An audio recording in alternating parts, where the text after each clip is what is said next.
Pumps will help you to dispense ounces of the liquid product in your drum much more effectively without having to tip the container.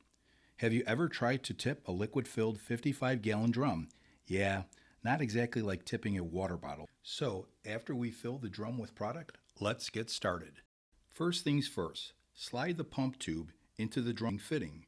This one pumps from the base of the container. Next, properly position the pump in the fitting and secure the pump tube by hand tightening its adapter fitting.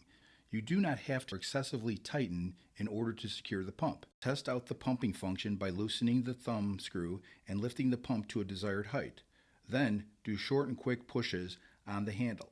And that's it, because at BASCO, we get things right. Well, most of us. What? You know I need that. You know I need my morning coffee. And I need my 5 minutes of fame.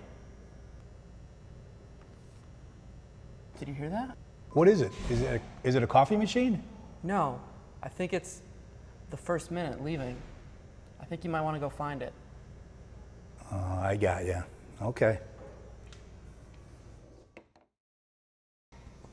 You don't drink coffee. Who doesn't drink coffee?